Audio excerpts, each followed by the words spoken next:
Je suis ravie de vous retrouver, mesdames et messieurs. Bonsoir et bienvenue dans votre émission L'heure de vérité.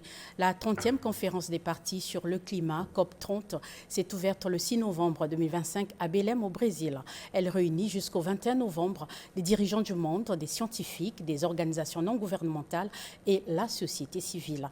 Le président de la République, Denis Sassou Nguesso, figure parmi les chefs d'État et ont participé aux discussions sur les mesures prioritaires à prendre sur la lutte contre les changements climatiques. La COP30 se concentre aussi sur les efforts nécessaires pour limiter la température mondiale à 1,5 degrés Celsius. De nouveaux plans d'action nationaux sont présentés à Belém, qui fait également le point sur les progrès réalisés concernant les engagements financiers pris lors de la COP 29 en 2024 à Bakou en Azerbaïdjan. Faisant justement le point sur ces engagements 33 ans après le sommet de la Terre à Rio en 1992, le chef de l'État congolais a pris la parole à la tribune de la COP 30, a relevé, je cite, le fossé béant entre les ambitions proclamées et la grande insuffisance des efforts réalisés. Fin des citations. Ce numéro de l'heure de vérité est en effet consacré à la participation du président de la République, Denis Sassou Nguesso, à la COP 30 au Brésil, mais aussi aux conséquences des changements climatiques, notamment sur l'assainissement de nos villes. Pour en parler, j'ai l'honneur de recevoir sur ce plateau de l'heure de vérité M. Juste Désiré Mondélé, ministre de l'assainissement urbain, du développement local et de l'entretien routier. M. Joachim Bonza, il est journaliste et fondateur du journal L'Horizon africain, également ancien membre du Conseil supérieur de la liberté de communication. Enfin, M. Émile Gonkama, il est journaliste et écrivain. Il est également directeur de la rédaction du quotidien Les Dépêches de Brazzaville. En tout cas, soyez les bienvenus sur ce plateau de l'heure de vérité. Merci. Merci, Mme Betokabeka. À la tribune de la COP30 où il a pris la parole, Denis Sassou Nguesso a fait un constat moins reluisant de la lutte contre les changements climatiques dans le monde, suivant le président de la République dans cet extrait.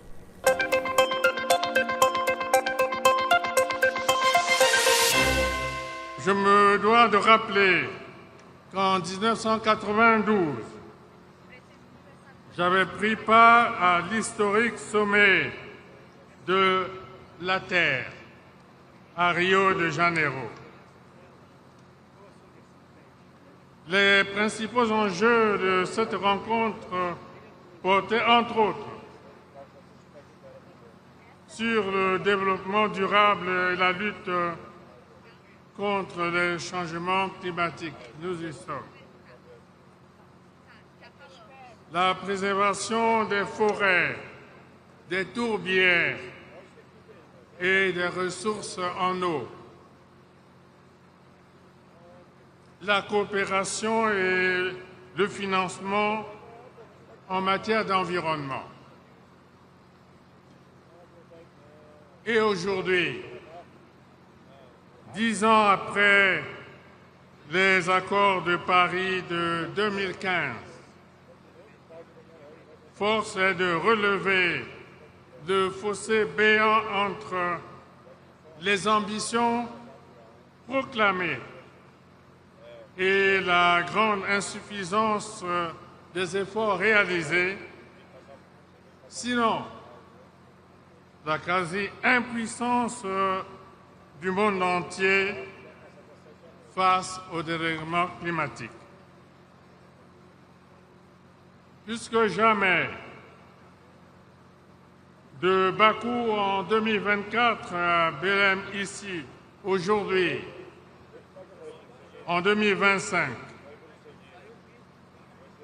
la responsabilité dans l'équité au service de la survie de l'humanité nous interpelle tous sous l'emprise des incertitudes inhérentes au retard des réponses à apporter pour réduire le réchauffement climatique, aux promesses de financement non tenues et toujours attendues par les pays vulnérables en appui à leur lutte contre les changements climatiques et en lien avec la transition énergétique.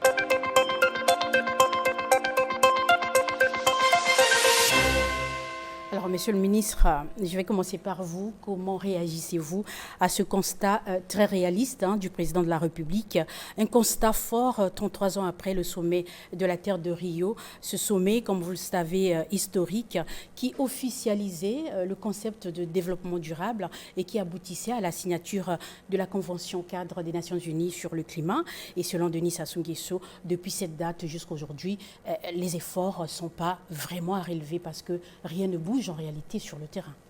Merci, Madame Etokabeka. Ce que je voudrais d'emblée dire, c'est que du haut de la tribune de Belém, on a vu le premier écologiste congolais, sinon l'un des premiers d'Afrique, passer en revue la situation depuis Rio. En réalité, il fait un constat, parce que Rio est un repère important. Rio, c'est quand même le point de départ de la prise de conscience collective. Et Rio, c'est la mise en œuvre, sinon les conventions signées pour poser des actes de la protection de l'environnement, de l'économie et aussi, surtout, de l'adaptabilité.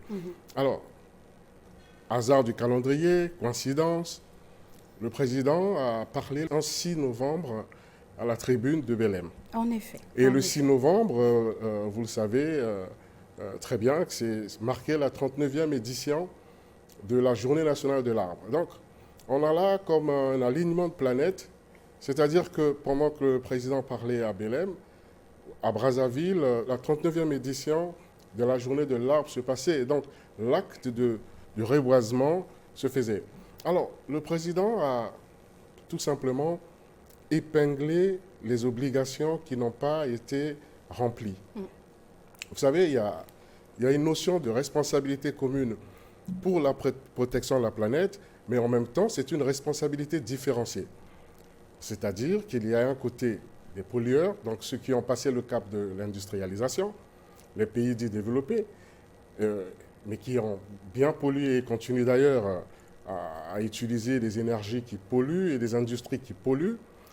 Et il y a de l'autre des pays en développement, comme les pays du bassin du Congo, qui ont aujourd'hui la capacité donc de protéger cette planète. Le président de la République, son Excellence M. Denis Sassou Nguesso, parlait à Belém au Brésil, donc dans le bassin de l'Amazonie, sachant que le bassin du Congo et le bassin de l'Amazonie représentent en réalité les poumons énergétiques, le poumon de protection de l'environnement.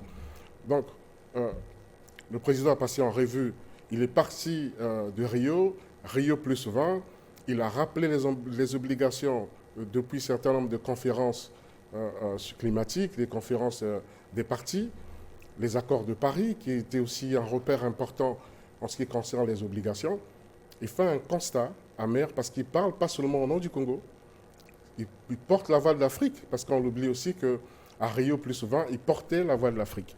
Et en portant la voix de l'Afrique, il rappelle simplement que les obligations n'ont pas été tenues. Et je voudrais me référer à un discours du président lors d'un forum sur le développement durable en République du Congo en 2008. Il disait que l'Afrique refuse d'être le tombeau de l'humanité lorsqu'elle a été son berceau. Fin de citation. Ça, c'est très bien dit. C'est une situation franchement déplorable. Alors, comment cela s'explique? Est-ce que c'est une volonté manifeste des pays pollueurs de ne pas, en tout cas, s'engager dans cette réalité à aider la planète, puisque s'il s'agit de tout le monde, que l'on soit pollueur ou pas, tout le monde subit les mêmes effets, encore plus les pays non pollueurs comme les pays africains, comme l'a souligné le ministre justement Délé, Monsieur Émile Gankama. Alors, comment, selon vous, cette situation se justifierait? Pourquoi les financements n'arrivent toujours pas jusqu'à aujourd'hui?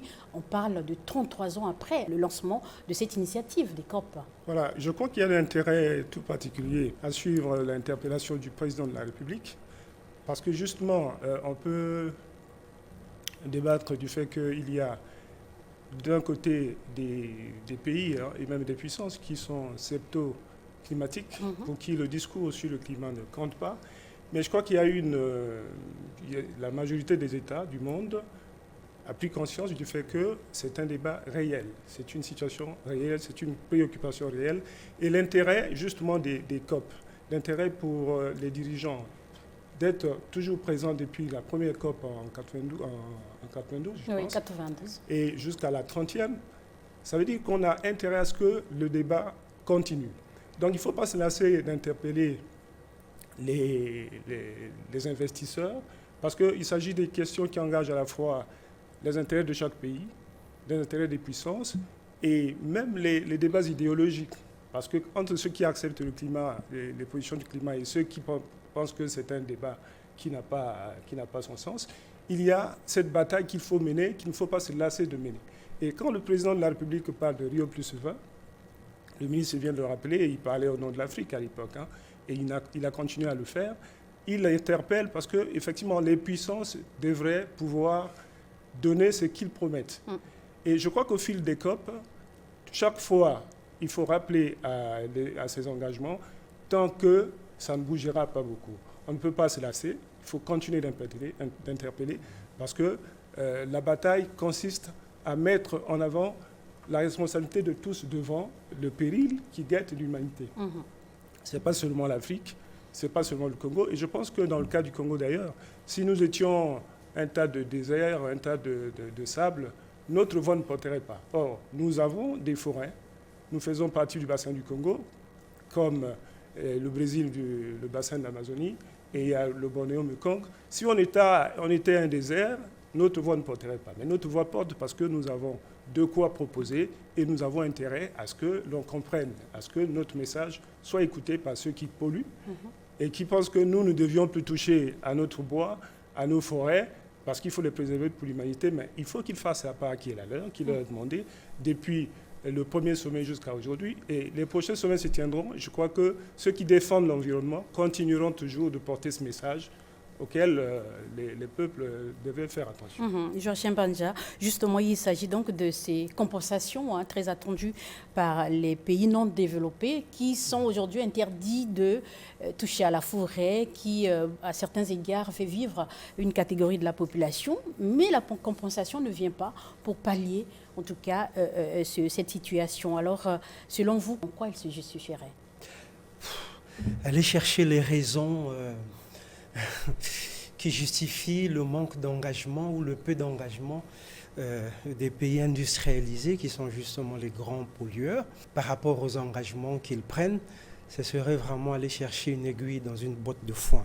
Mais c'est sûr qu'on est devant un drame. Le président de la République justement a parlé du fossé béant, qu'il y a entre les ambitions proclamées et la grande insuffisance aujourd'hui des efforts réalisés. Mais c'est sur les deux terrains. Il y a les financements promis, on n'arrive pas à les mobiliser. Vous savez qu'au dernier sommet à Kazan, donc au sein de la Fédération de Russie, la communauté internationale s'est engagée à mobiliser 300 milliards de dollars et qu'aujourd'hui, on ne voit pas encore ce qui est mobilisé. Et puis, il y a au niveau des objectifs.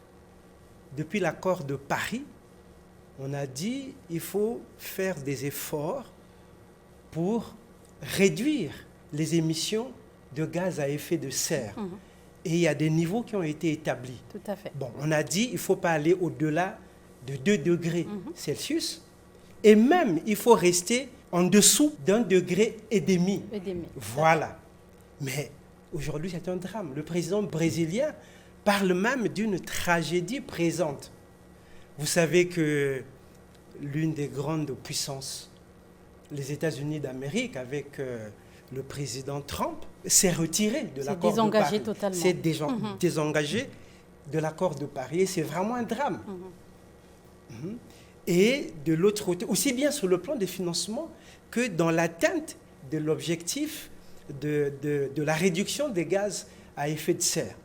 Alors, nous faisons partie des pays qui se sont engagés justement à préserver les puits carbone que sont nos grandes forêts. On est dans le bassin du Congo, c'est l'un des 3 bassins forestiers tropicaux qui contribuent énormément à la régulation du climat au niveau de la planète. Et donc, on s'est engagé, c'est pas qu'on nous a interdit, mais on s'est engagé justement au nom de l'humanité, et c'est la politique du président de la République pour préserver cela. Mais en contrepartie, il faut bien que justement l'humanité qui s'engage à mobiliser les moyens pour garantir, nous aider dans notre développement, justement, tienne ces engagements. Or, nous constatons, et c'est le constat que le président de la République fait, que les actes concrets ne suivent pas ces engagements financiers. Alors, on fait comment? On fait quoi? Le président de la RD Congo, Félix Antoine Tshisekedi, a même appelé la communauté internationale à mobiliser les fonds promis, et notamment donc l'enveloppe de 300 milliards de dollars qui a été promise.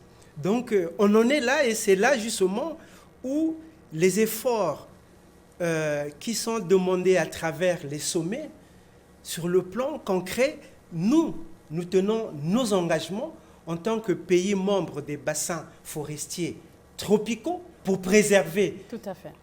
les puits de carbone importants que nous avons, mais de l'autre côté, les pays industrialisés, donc qui sont les grands pollueurs, traînent les pieds à pouvoir mettre sur la table les enveloppes promises. Monsieur le ministre, c'est un manque d'engagement délibéré, ou cela se justifierait peut-être par d'autres engagements plus importants, lorsqu'on sait qu'aujourd'hui la situation géopolitique assez tendue ne s'y prête pas, il y a des conflits armés à travers le monde. Est-ce que cela ne freinerait pas un peu l'action climatique? Bon, voyez-vous, Joachim Banza parlait de 300 milliards, c'est 300 milliards l'année. Le Bakou visait 1300 milliards jusqu'en 2030. Aujourd'hui, il faut concilier les objectifs de développement durable avec aussi les atteintes des obligations concernant le climat. Alors, est-ce que la situation géopolitique dans le monde avec les conflits ici et là, est-ce que ça justifierait cette réticence d'engagement financier? Je ne pense pas. Je ne pense pas ici. Parce qu'il y a une question d'équité, il y a une question de justice. Il y a aussi une question, en réalité, de reconnaissance de ces 3 bassins.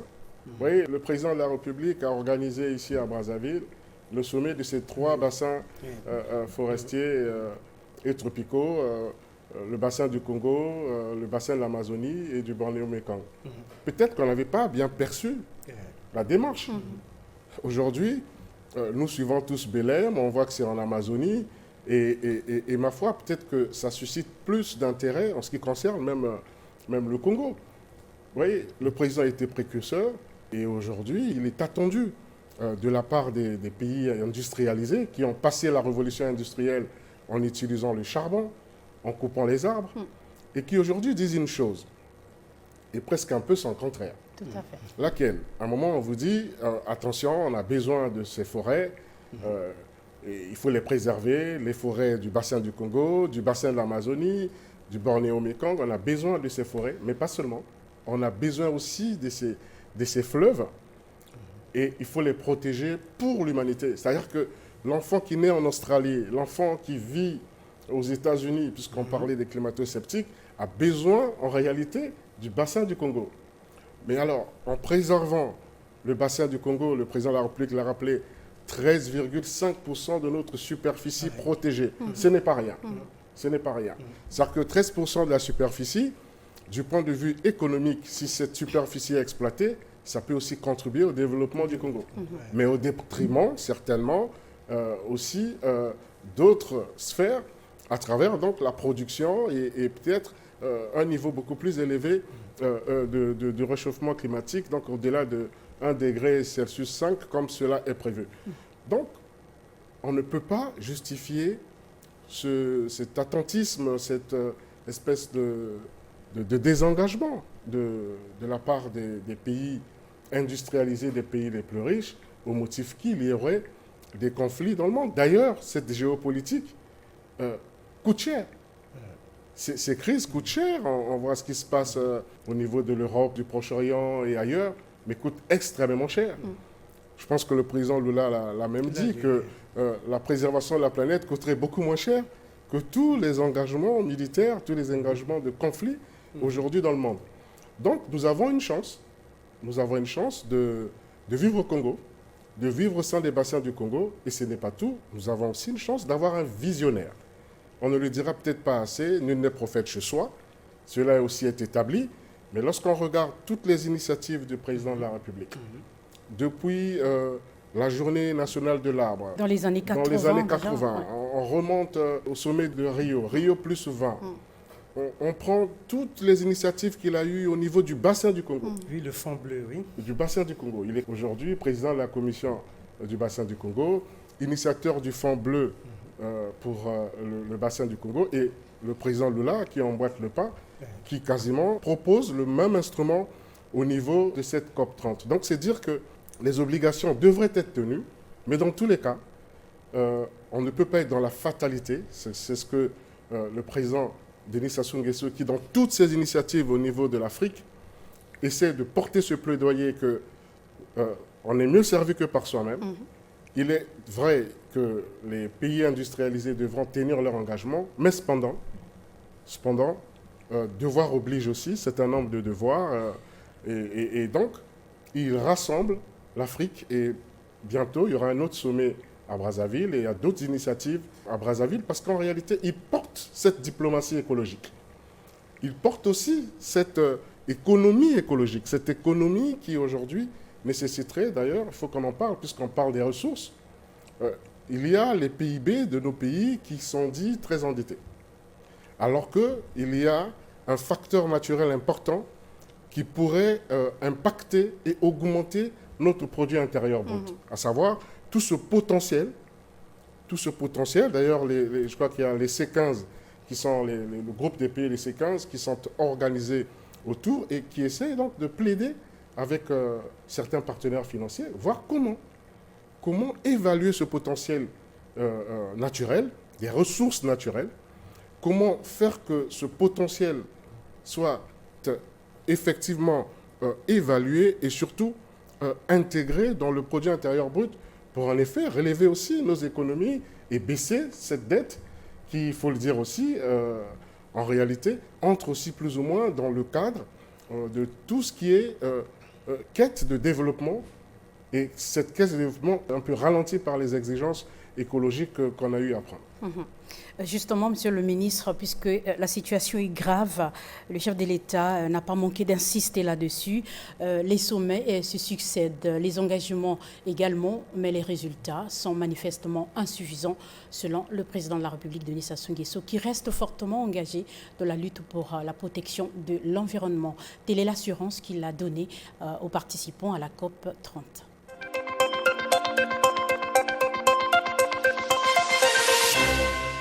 Depuis plus de 4 décennies, mon pays, la République du Congo, porte en toute responsabilité sa contribution à la dynamique globale de lutte contre les changements climatiques. Le Congo dispose aujourd'hui de plus de 4 millions d'hectares d'aires protégées, soit 13,5% du territoire national. L'aménagement des concessions attribuées aux projets de développement est devenu, depuis plus de 3 décennies, une exigence légale. Plus de 9 millions d'hectares sont aménagés et plus de 3 millions en cours d'aménagement, la moitié étant déjà certifiée selon les normes internationales. Ces espaces abritent les plus vastes tourbières tropicales au monde et sont des régulateurs climatiques essentiels. À travers la Journée nationale de l'arbre, le programme national d'afforestation et de reboisement, le Fonds bleu pour le bassin du Congo, l'aménagement forestier durable et la certification des forêts en zone tropicale humide, le Congo continue de démontrer sa ferme volonté de contribuer à la lutte contre les changements climatiques.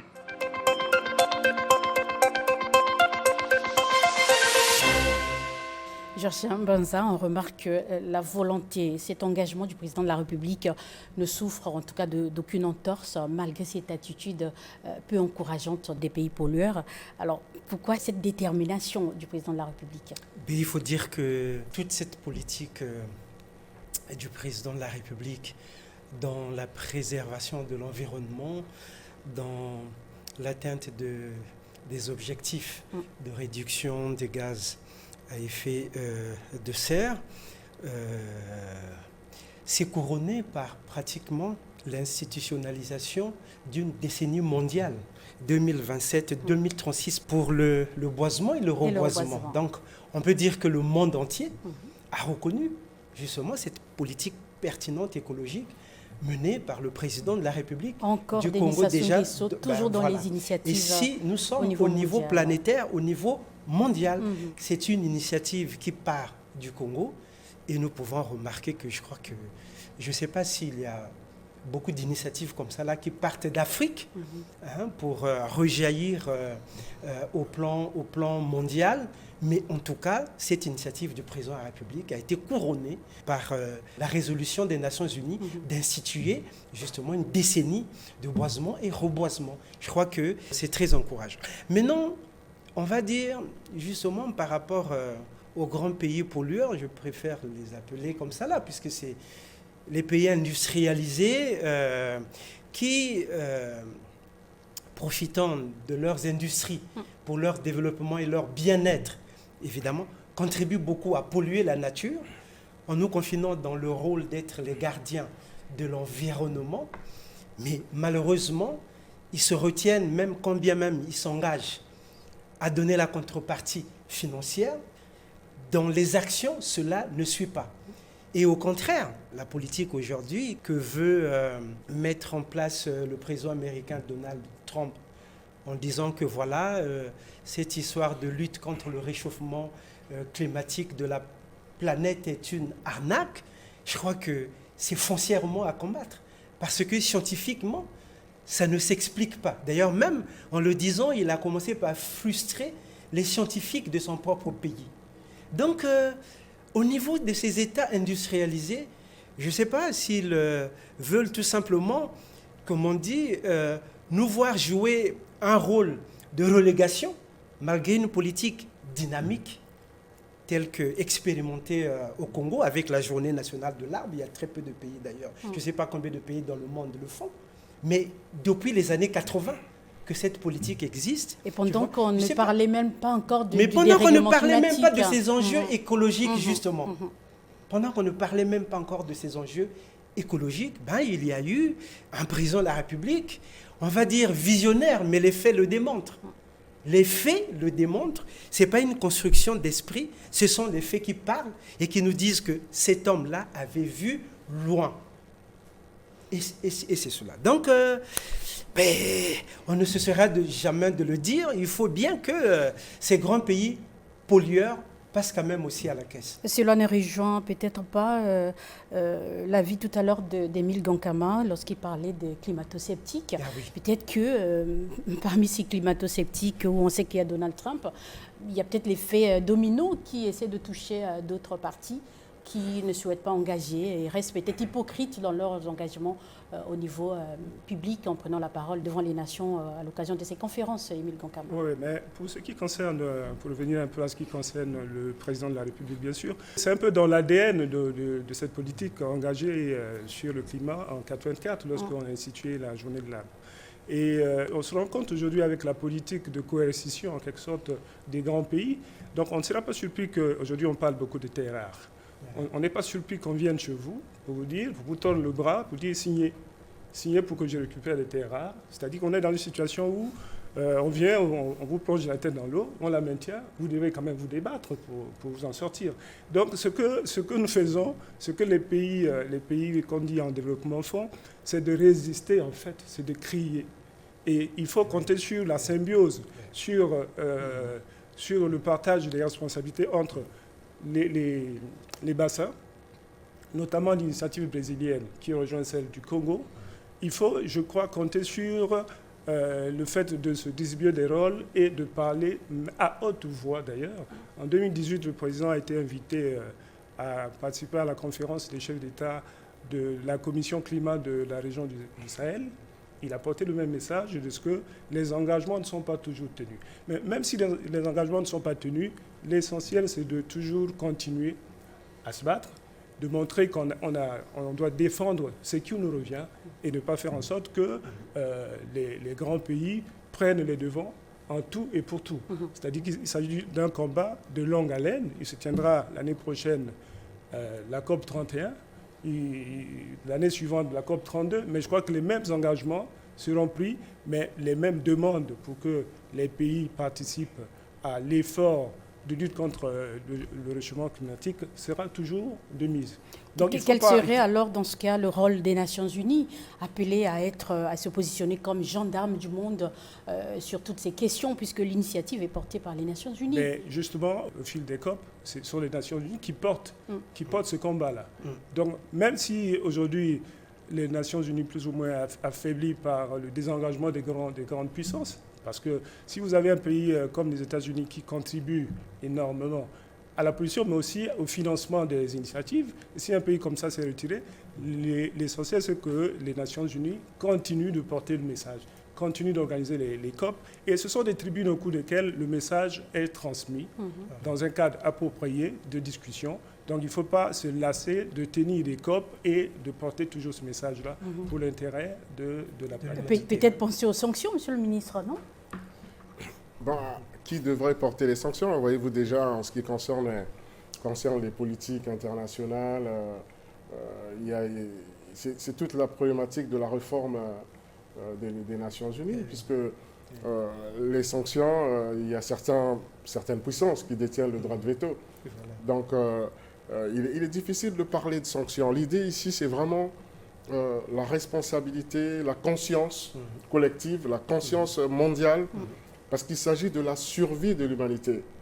Et l'Afrique n'est pas une partie de la solution. Le bassin du Congo n'est pas en reste. Le bassin du Congo est la solution. En réalité, le bassin du Congo est la solution. Additionné avec les autres bassins, le bassin de l'Amazonie, du Bornéo-Mékong, on trouve là la solution. La question qu'on peut se poser, c'est de savoir, en réalité, à quoi servent ces COP? Ce sont des grandes rencontres internationales qui sont précédées par des préparations mais techniques. À quoi servent ces COP? Là, je rejoins M. Ngakama lorsqu'il dit oui, il faut y aller. Il faut y aller parce qu'il y a aussi une démarche pédagogique. Il y a aussi une démarche qui nous emmène à convaincre les plus sceptiques.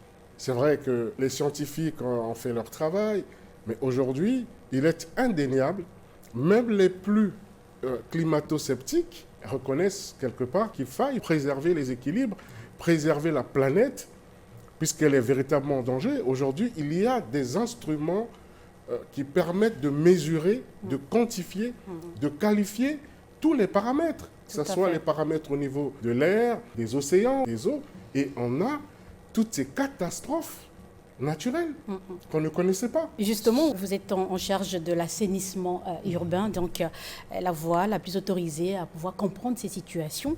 Et on est tenté de vous poser cette question. Comment vivez-vous cette situation des changements climatiques au niveau de l'assainissement de nos villes, Monsieur le ministre? C'est une question pertinente, d'autant plus que nous étions au mois de juin, qu'on a eu une pluie diluvienne qui a créé des catastrophes. On peut le constater comment les érosions n'épargnent pas nos villes. On peut aussi fort constater le fait qu'il y a des bancs de sable qu'on retrouve au niveau même du fleuve qui posent un problème en ce qui concerne non seulement la navigation, mais en ce qui concerne aussi les produits du fleuve qui nourrissent les populations. On peut aussi constater qu'il y a un recul, on va dire, au niveau de Pointe-Noire. On peut constater des érosions ici et là. Il y a toute une problématique de protection des eaux marines. Donc, au niveau des deux villes principales, Pointe-Noire et Brazzaville, et aussi des villes secondaires, puisque ça touche aujourd'hui les villes secondaires, nous le vivons difficilement. D'autant plus qu'on parlait des engagements des pays industrialisés. Il y a, depuis Rio, les mécanismes d'appui à la résilience et à l'adaptation des collectivités locales, mais aussi des populations. Mais c'est-à-dire qu'il faille croiser les bras et attendre que certains qui pensent que ça reste une vue de l'esprit, c'est une imagination, je parle des changements climatiques, et d'autres qui pensent qu'il faut bien que chacun s'engage de façon à ce qu'une justice environnementale et une justice s'impose. Non, on ne croise pas les bras. On a les initiatives. Les initiatives sont prises au niveau national. Tout récemment, en octobre, la Banque mondiale, son conseil d'administration venait donc d'adopter ce qui sera bientôt, donc en avril 2026, commencer à être mis en œuvre comme étant un projet de renforcement des résiliences urbains. Et ça sera donc avec deux composantes. La première composante, c'est en effet travailler pour aménager les villes de Brazzaville et Pointe-Noire, reprendre les opérations de pavage de ces deux villes, les curages des drains, les curages des collecteurs, attaquer les érosions, les pointes d'érosion. Donc ça, c'est 60 millions de dollars de mobilisables. Et le projet va être donc effectif en avril 2026. Et tous les instruments pour ce projet sont en train d'être mis en place. Nous avons nous-mêmes récemment validé la politique nationale de l'assainissement. Les instruments de mise en œuvre, de mise en place aussi et d'implémentation sont en train d'être avec notamment cette première conférence sur l'assainissement que vous avez organisée récemment. Exactement, parce qu'il s'agit aussi de mettre ensemble toutes les parties prenantes. Donc il n'y a pas que l'État, parce que ce n'est pas l'affaire que de l'État, c'est aussi l'affaire de l'ensemble des parties prenantes. Société civile, on les a vues, on les voit toutes les conférences des Nations Unies en ce qui concerne les changements climatiques. On a les partenaires au développement aussi qui doivent intervenir. Et donc, on est en train de créer des synergies, de créer des mécanismes. Juste un peu de patience, parce que toutes ces politiques, c'est vrai, prennent un peu de temps. Mais il faut dire qu'on est en train vraiment de mettre en place les mécanismes. C'est l'instruction du chef de l'État.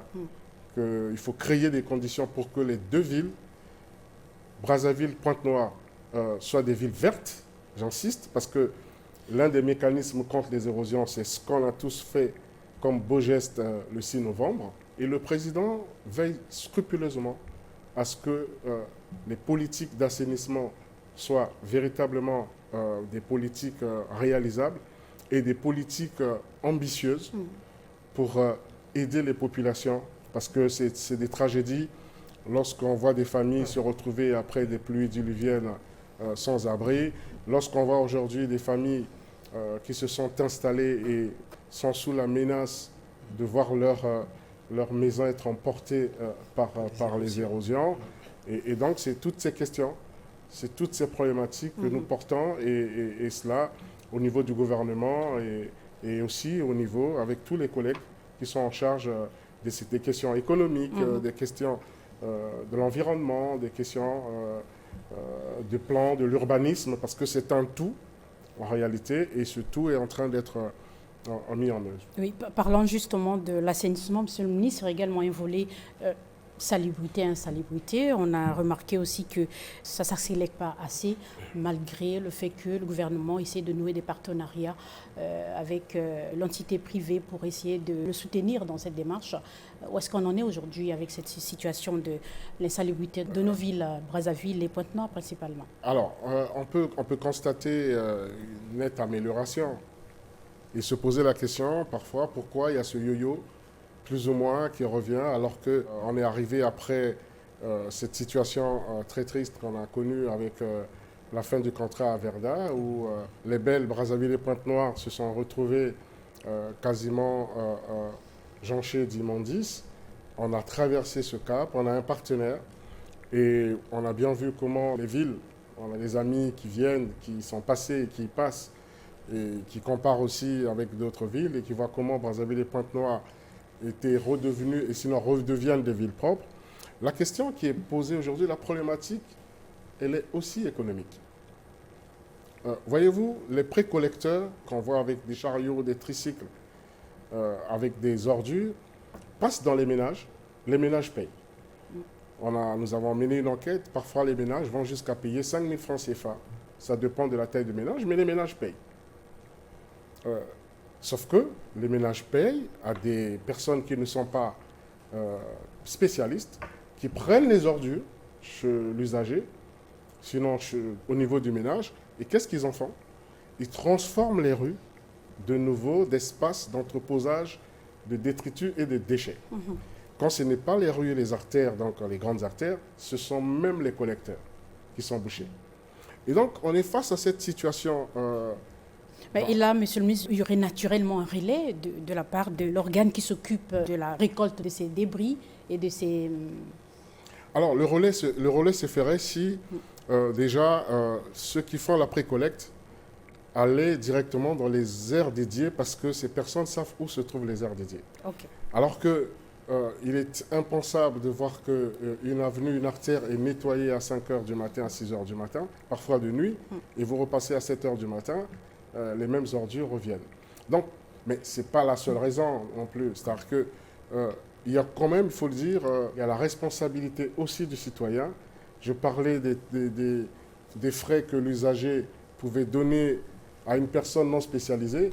Si la mairie ou les collectivités demandaient les mêmes sommes, sans changer, et créer les conditions véritablement d'un circuit intégrant même l'économie circulaire, donc en allant avec des spécialistes municipaux prendre les ordures dans les ménages, demandons simplement qu'on arrête avec ces personnes, on va voir les réactions. Et donc, il y a aussi, il faut qu'on soit nous-mêmes aussi responsables en acceptant le fait qu'on est d'abord les premiers à collecter les déchets chez soi et à nettoyer chez soi. Donc il y a un grand travail de pédagogie en tout cas à faire au niveau des populations pour leur prise de conscience et aussi la responsabilité des pouvoirs publics à pouvoir mettre des conditions. Mais cela ne nous décourage pas pour autant. Nous avons des instructions claires du président de la République que Brazzaville et Pointe-Noire soient non seulement des villes propres, redeviennent des villes vertes et nous allons y arriver. D'accord. Alors, monsieur le ministre, les Congolais ont également leur mot à dire sur cette situation du dérèglement climatique qui certainement affecte leur quotidien. Eh bien, nous avons baladé notre micro dans quelques quartiers de la capitale. Voici comment les Brazzavillois décrivent les conséquences des changements climatiques sur leur vie de tous les jours.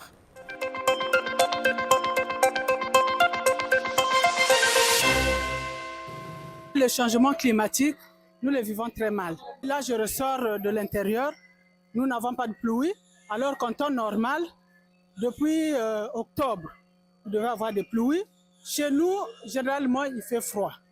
Mais pour la première fois, nous constatons que le froid est allé jusqu'au mois de septembre, alors que normalement, en septembre, il y a le soleil, on peut faire notre foufou. Nous constatons les chaleurs, les pluies, et quand il pleut, il y a des inondations, il y a beaucoup d'effets, même à l'intérieur, on constate.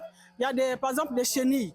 Les chenilles, on ne les voit plus. Même à l'intérieur du pays, c'est devenu très difficile. Tout ça, c'est l'effet des changements climatiques. En tant que Congolais, en tant qu'êtres vivants, nous lançons donc un cri d'alerte.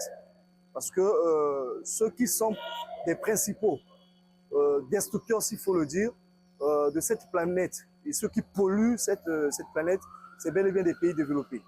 Et donc, pour cela, ils sont dans l'obligation de venir en aide aux pays en développement, particulièrement notre pays, le Congo. C'est une grande surprise. Plusieurs années, on n'a pas vécu ça. Et aujourd'hui, moi-même, personnellement, je me pose la question, parce qu'il y a eu des COP jusqu'à aujourd'hui au 30e COP, mais je ne constate pas qu'il y ait un changement. Pire encore, nous souffrons dans la chaleur et le dérèglement, nous le sentons maintenant. Quelles sont les solutions idoines pour que ce dérèglement redevienne un règlement climatique? On ne comprend absolument rien de ce qui se passe maintenant. Au Congo, le changement climatique a un impact sur l'environnement, sur la vie sociale. Exemple de l'agriculture. Vous ne savez même plus à quel moment vous allez récolter ce que vous avez semé. Tout ça, c'est à cause du changement climatique. Et ces fortes chaleurs que nous sommes en train de vivre n'ont pas un impact seulement sur l'agriculture. Je pense que même sur la santé, sur l'être humain, physiologiquement parlant, le climat dans le pays n'est plus le même. Le changement climatique, nul ne pourra ignorer cela parce que nous vivons cela dans la société. Les chaleurs ne font qu'augmenter du jour le jour. Il faudrait peut-être qu'on pense à même redéfinir les choses parce qu'on ne sait plus. Est-ce que ça va redevenir à l'ordre ou alors ça sera désormais comme ça? On nous demande de rester à l'état primitif, de conserver nos forêts. Mais en retour, on est comme bloqué parce que le développement vient aussi de la transformation des arbres, de beaucoup de choses. Donc eux, ils sont en train de polluer là-bas et nous, on reçoit les conséquences. Donc s'ils veulent que nous puissions conserver pour le bien de l'humanité, il faut qu'il y ait des compensations. Il faut qu'ils regardent à quel niveau ils peuvent nous soutenir. Il y a un projet au niveau des crédits carbone. Le Congo doit vraiment bénéficier de cet apport-là, notamment en finançant notre économie. Nous aussi, on a besoin d'être développés, mais si on nous empêche de couper les arbres, comme quoi, il y aura des impacts sur le changement climatique. Donc, si on ne coupe pas des arbres, ça veut dire qu'on a un retard au niveau du développement. Alors, pour compenser ce retard-là, ils doivent alors nous apporter de l'aide qu'il faut. En tant que Congolais, il y a déjà des initiatives qui ont été lancées par le gouvernement, notamment par le président de la République, en ce qui concerne le planting d'arbres et tout. Tout ça là, ce sont des mesures, des moyens, des mécanismes par lesquels on peut réduire, sinon diminuer ces effets du changement climatique. Donc nous devons vraiment soutenir cette initiative. Nous devons planter au maximum des arbres parce que ce sont les arbres qui aident à maintenir le bon climat, à produire l'oxygène qui est très utile pour nous, pour tout être vivant.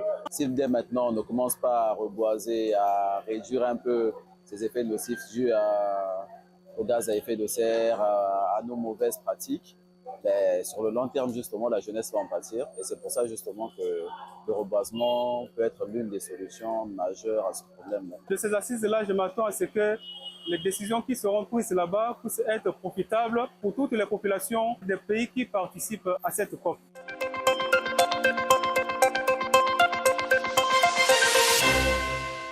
Avant d'écouter le ministre de l'Assainissement qui est avec nous sur ce plateau, je me tourne vers vous, messieurs. Vous avez vu par vous-même ces images assez lamentables que nous subissons. Vos réactions par rapport à cela? Le ministre a parlé tout à l'heure de pédagogie. Je pense qu'il en faut vraiment beaucoup. Pédagogie en direction, effectivement, des populations. L'occupation anarchique, par exemple, des terrains est peut-être l'une des conséquences un peu de ces éboulements qu'on voit. On a vu que sur les chantiers publics, il y en a des chantiers publics où les citoyens viennent prélever du fer, prennent du ciment, et casser même les lampes qui sont montées pour l'éclairage public. Donc quand on parle d'assainissement, c'est un tout. Ce n'est pas simplement de curer les caniveaux ou bien de boucher des nids de poules. C'est un ensemble qui concerne l'amélioration en général de l'environnement dans lequel nous vivons. Donc il faut beaucoup de pédagogie. Et je reviens à l'assainissement avec des instruments comme la société qui a signé il n'y a pas longtemps avec le gouvernement. Mais à l'époque, la mairie s'occupait de ces questions-là. Bien sûr, la population de Brazzaville n'était pas la même, mais la mairie s'occupait de ça. Donc il y a un marché qui est là. On peut lancer un appel aux opérateurs. Où sont-ils, les opérateurs privés, pour prendre en main ce marché congolais, bien sûr, ce marché important qui est celui du ramassage des ordures. Sachant que la main-d'œuvre ne manque pas, les jeunes ne demandent qu'à être encadrés pour essayer de se caser dans certaines niches, dont le volet assainissement. Ouais. Monsieur Josiane Banza.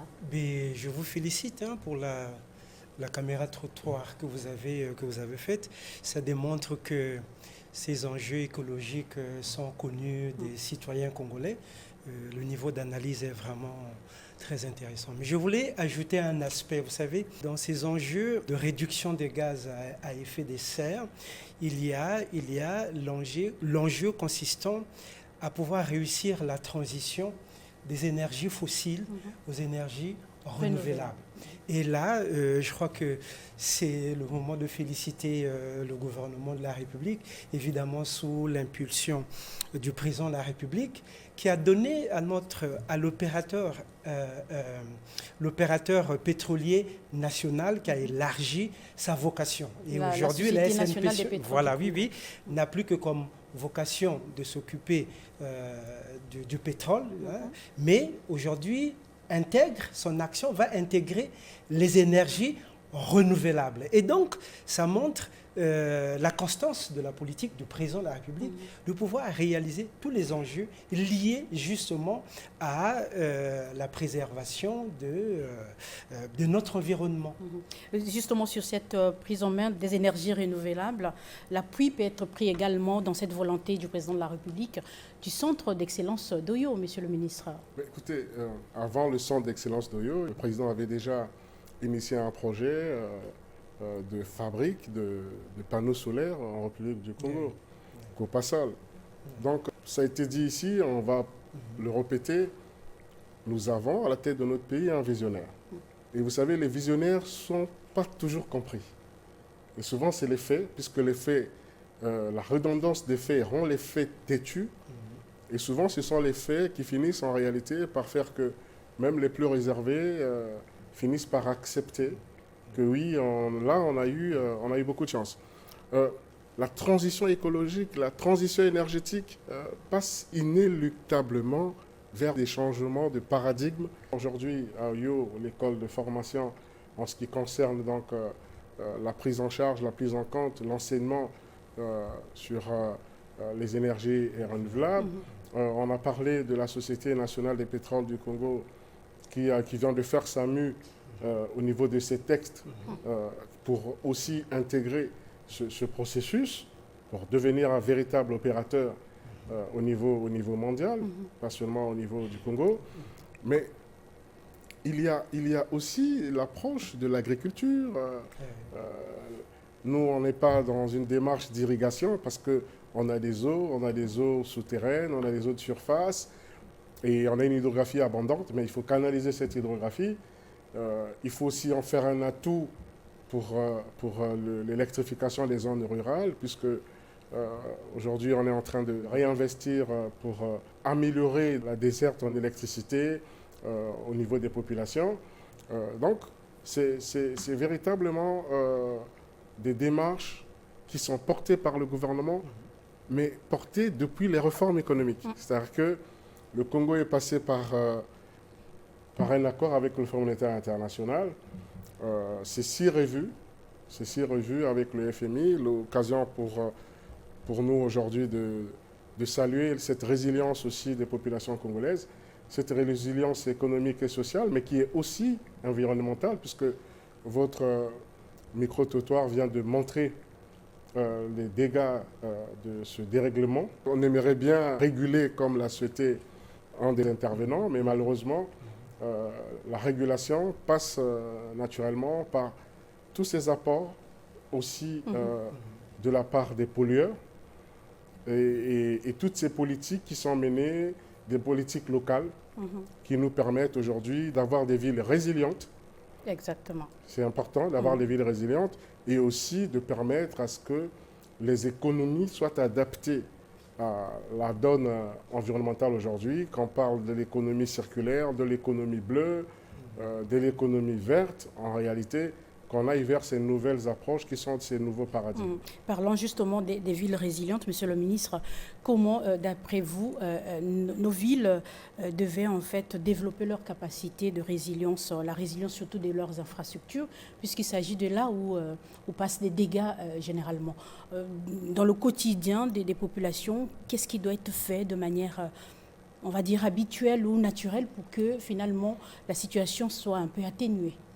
Alors, la problématique de la résilience des villes passe par les infrastructures, des infrastructures, des collecteurs, des voiries urbaines, des drains, et ça, c'est la responsabilité de l'État, c'est ce à quoi nous sommes en train de nous atteler. Mais elle passe aussi, on disait, par la responsabilité citoyenne. Lorsque on construit sur des collecteurs naturels, le cas de Brazzaville, qui est une ville qui a ses collecteurs naturels qui aident à résister face à certains aléas climatiques. Mais lorsqu'on a construit sur les collecteurs, on l'a construit sur les drains et que les eaux ne peuvent plus circuler, ma foi, il y a un reflux naturel. Et c'est ce que nous constatons. Mais on n'est pas fataliste puisqu'il y a des projets en cours. Il y a des projets, par exemple, lorsqu'on est à Madoukoutiekele, on voit qu'il y a un grand projet. Aujourd'hui, on ne le touche pas physiquement, mais il y a un projet qui va faciliter l'écoulement des eaux. Vous avez vous-même vu que peut-être que les populations n'ont pas remarqué, mais pour préparer cette saison des pluies, nous avons procédé au curage des collecteurs naturels. On vous a vu à l'œuvre, tout à fait. Et on peut constater entre les deux rives, il y a eu une grosse pluie le même jour. On peut aussi évaluer les dégâts de part et d'autre. On se rendra bien compte que Brazzaville a mieux résisté. Mais si Brazzaville a mieux résisté, c'est aussi parce qu'il y a ces collecteurs naturels qui ont été curés. Mais il y a aussi, il faut le saluer, les populations. Il y a une frange de la population qui commence à adopter des bancs réflexes, qui curent ces caniveaux, qui évite de jeter les détritus dans les caniveaux, dans les collecteurs. Et le fait aussi de ces premiers samedis du mois où tout le monde se met à l'ouvrage, on ne se rend peut-être pas compte, mais cela apporte un plus, apporte une plus-value aussi en ce qui concerne la résilience de nos villes. Et j'ai partagé le projet du programme de renforcement pour la résilience urbaine qu'on est en train de lancer avec un partenaire, donc la Banque mondiale. Très bien. Et avec les projets de pavage qu'on va bientôt démarrer, va en effet permettre à ce que les villes de Brazzaville et Pointe-Noire soient plus résilientes, mais il ne faut pas qu'on ne parle que de Brazzaville et Pointe-Noire, parce qu'il y a des villes secondaires aussi qui sont aujourd'hui exposées aux mêmes problématiques. Ouais. C'est vrai que la concentration humaine n'est pas la même dans ces villes secondaires comparées à Brazzaville et Pointe-Noire, mais vaut mieux anticiper. Et il faille donc anticiper aussi pour les villes secondaires. Comme Doluzy ou Esso, par exemple. Voilà. Nous allons en Cailly dans 2-3 jours avec le ministre d'État Jean-Jacques Bouillard, dans le cadre effectivement des projets des villes résilientes, réceptionner les ouvrages qui ont donc été mis à disposition de la ville de Cailly, effectivement, pour faciliter la résilience avec l'appui donc de l'Union européenne et de l'Agence France Développement. À signaler que dans le cadre de ce programme Ville résiliente au niveau national, en dehors de Cailly, il y a aussi la ville de Owando, dans le nord du pays. Vous avez récemment, dans une belle initiative, visité ces journées dans la ville de Owando. Je pense qu'il y a aussi peut-être un problème de communication qu'on devrait essayer de régler, de pallier, lorsqu'on voit la ville de Owando aujourd'hui qui a bénéficié des mécanismes de ville résiliente, du projet ville résiliente, et qui a bénéficié aussi de la formation en ce qui concerne le processus de pré-collecte, de collecte des déchets, des aires de stationnement, des aires de dépôt des déchets. On voit bien que ça fonctionne assez bien. Des ménages au marché central, au grand marché de Owando, et avec cette belle avenue qui est aujourd'hui pavée à Owando. Voilà, c'est un peu ces petits gestes qui modernisent les villes, il faut le dire aussi. Après, les vagues de municipalisation accélérée. Tout à fait. Owando a cette forme, les autres villes ont les belles formes, et nous demandent aujourd'hui qu'on apporte le volet résilient par rapport aux problématiques climatiques, mais grâce aussi aux municipalisations accélérées. Un autre extrait du président de la République, et nous allons terminer par là. Dans sa déclaration à la tribune de la COP30, le président de la République a encouragé l'initiative brésilienne de créer le Fonds pour la préservation des forêts tropicales qui rejoint en tout point de vue le Fonds bleu pour le bassin du Congo, dont il est lui-même l'initiateur, faut-il le souligner. Denis Sassou Nguesso a surtout réaffirmé l'engagement de son pays, le Congo, en faveur de la préservation de l'environnement, et nous écoute le président de la République.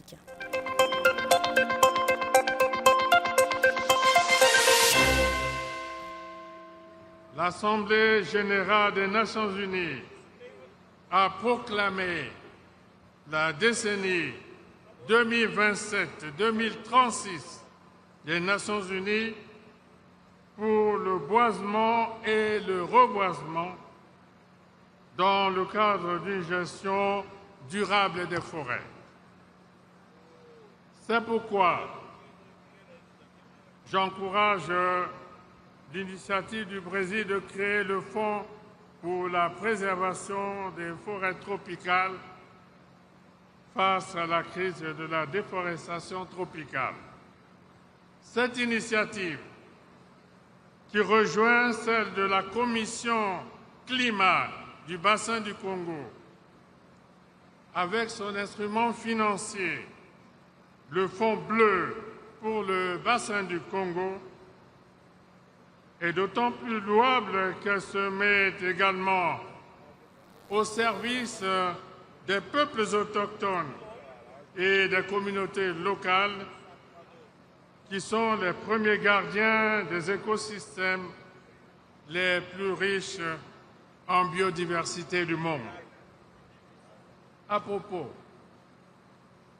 mon pays, qui dispose d'une loi qui assure la promotion et la protection des peuples autochtones, a abrité il y a peu le premier congrès mondial des peuples autochtones des 3 bassins forestiers tropicaux, l'Amazonie, le Congo et le Bornéo-Mékong.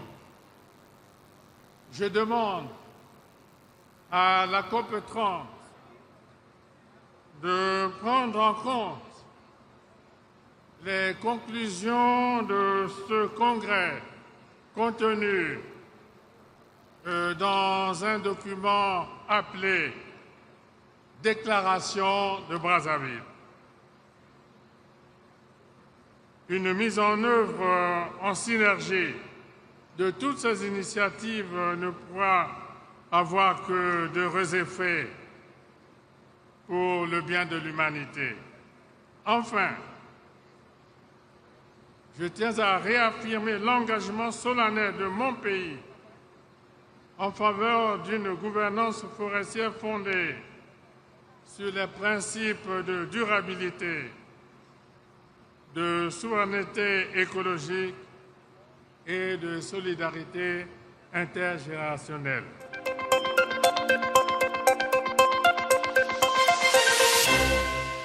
Les peuples autochtones, les gardiens de nos écosystèmes, ont été à l'honneur récemment à Brazzaville, à l'initiative du président de la République. Il a bien souligné et a demandé à ce que la déclaration de Brazzaville, à l'issue de ce sommet qui a été en faveur des peuples autochtones des 3 bassins forestiers tropicaux mondiaux, soit pris en compte dans ces décisions de la COP 30. Alors, votre réaction, Émile Kankama?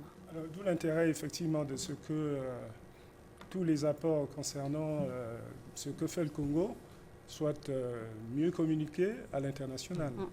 Pour le Congo, c'est un peu la preuve par l'action chaque fois. Le président a réuni autant de sommets sur les bassins ici au Congo. On se souvient du tout premier qui s'est tenu à Brazzaville. Il y en a 2 ou 3 qui ont suivi. Et là, il y a l'initiative du Brésil. C'est-à-dire que les pays qui ont les mêmes buts devraient mutualiser leurs efforts pour partager les gains. Dans cette initiative, il est promis à au moins 74 pays d'en bénéficier. Il y a des critères. Le fait, par exemple, de maintenir son taux de déforestation à au moins 0,5%. Mais là-dessus, le Congo est bon élève parce que, selon les statistiques, les dernières données, en 2024, le taux du Congo, c'est 0,6%. Donc, on n'est pas vraiment très loin. On peut donc partager cette initiative à d'autres pays parce que dans le cadre des conventions internationales, il y a des adaptations au plan national. Et dans le cas du Congo, c'est effectivement ce planting d'arbres qui fait partie de la compensation.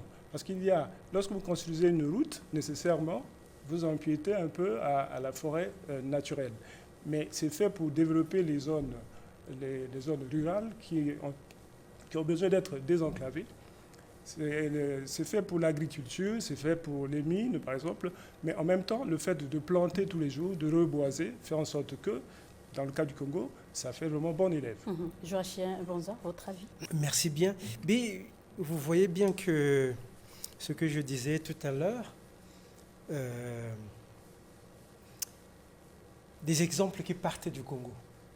Vous savez, on était à l'école, au collège, on étudiait l'Amazonie, la forêt amazonienne, le fleuve Amazon, mais tout ça nous paraissait des réalités bien loin, et tout. Et puis, comment s'imaginer qu'un jour, le Brésil s'inspire d'un exemple qui vient du Congo. Le mécanisme de la commission climat du bassin du Congo, de son instrument financier, le Fonds bleu, servent aujourd'hui d'exemple à des pays comme ceux d'Amérique. Tout à fait. Donc on va dire, peut-être que probablement nous sommes très préoccupés, Monsieur le ministre, par notre quotidien, par nos ressentis, et souvent le gouvernement est critiqué pour cela, mais à travers ces exemples, on voit très bien que la politique qui se fait dans le pays, dans la sous-région, sert d'exemple au niveau mondial. Tout à fait. Donc on va dire, c'est pas rien. Ce sont des actions qui parlent d'elles-mêmes. Voilà. Monsieur le ministre, peut-on s'attendre à une issue favorable, heureuse, des conclusions de la COP30? En réalité, tous ces sommets en issue heureux, puisque les conclusions de tous ces sommets concourent à améliorer la situation. Donc oui, on s'attend à des belles conclusions, à des belles initiatives. La question, c'est pas autant les conclusions, c'est plutôt la mise en œuvre de ces conclusions. J'ai utilisé un langage un peu clérical au début, parlant du chef de l'État, en disant que nul n'était prophète chez soi. Si on pouvait simplement mettre en œuvre la moitié des résolutions depuis Rio, Paris, Bakou et aujourd'hui Belém au Brésil, je pense qu'on aurait une avancée considérable. Mais je voudrais intervenir, si vous permettez, sur les peuples autochtones et sur les communautés locales. Vous voyez que chez nous, dans notre pays, on a un mécanisme, lorsqu'une industrie s'implante, ce qu'on appelle par des cahiers des charges. Il y a un cahier des charges lorsqu'une société minière s'installe, lorsqu'une société qui doit exploiter le bois s'installe et autres.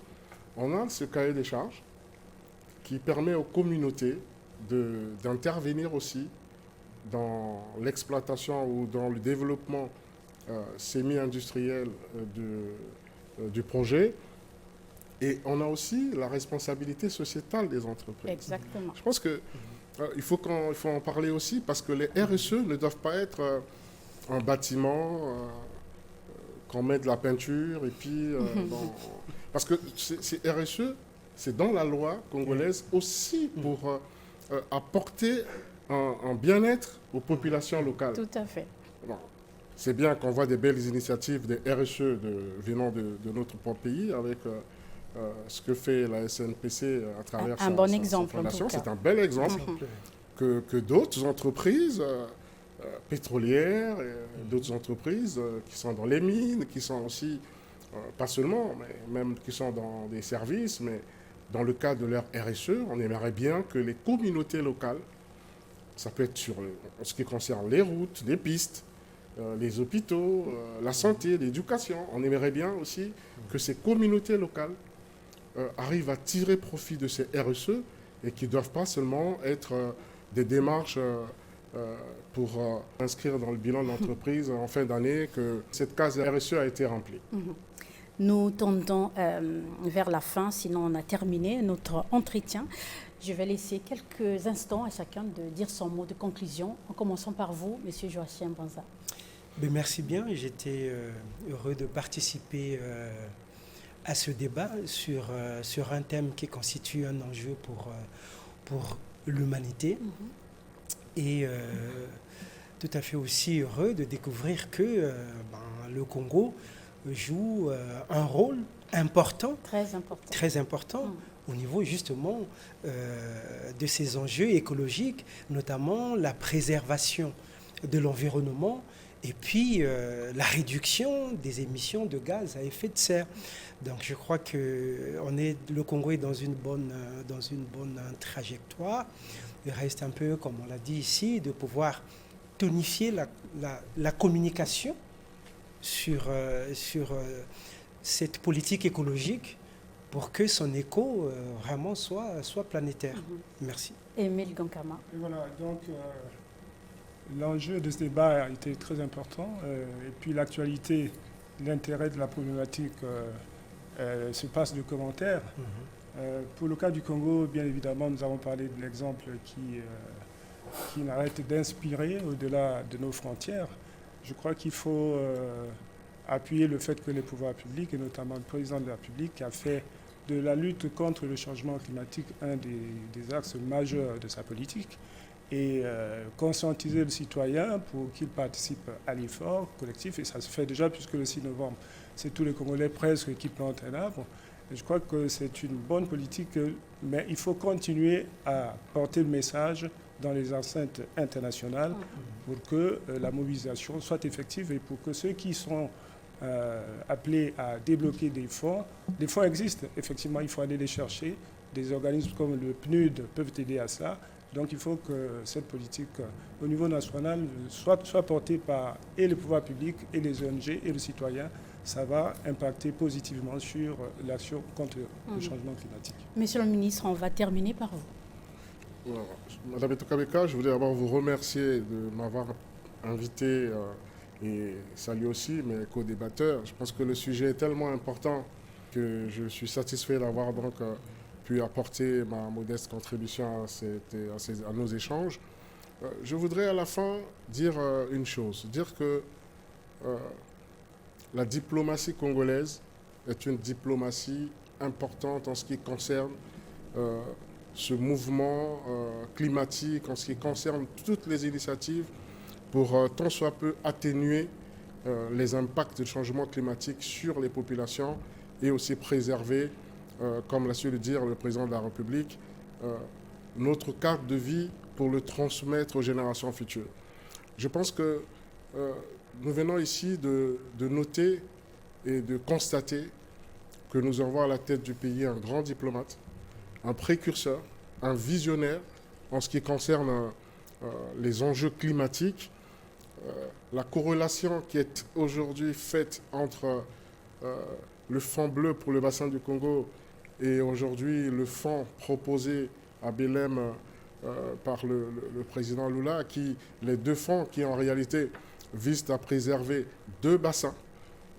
En réalité, le bassin du Congo, le bassin de l'Amazonie, les deux bassins étant la partie de la solution, sinon la solution de préservation de l'environnement, de l'humanité.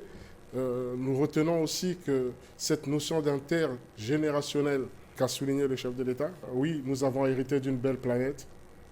Nous devons transmettre cette planète comme nous l'avons trouvée aux générations futures.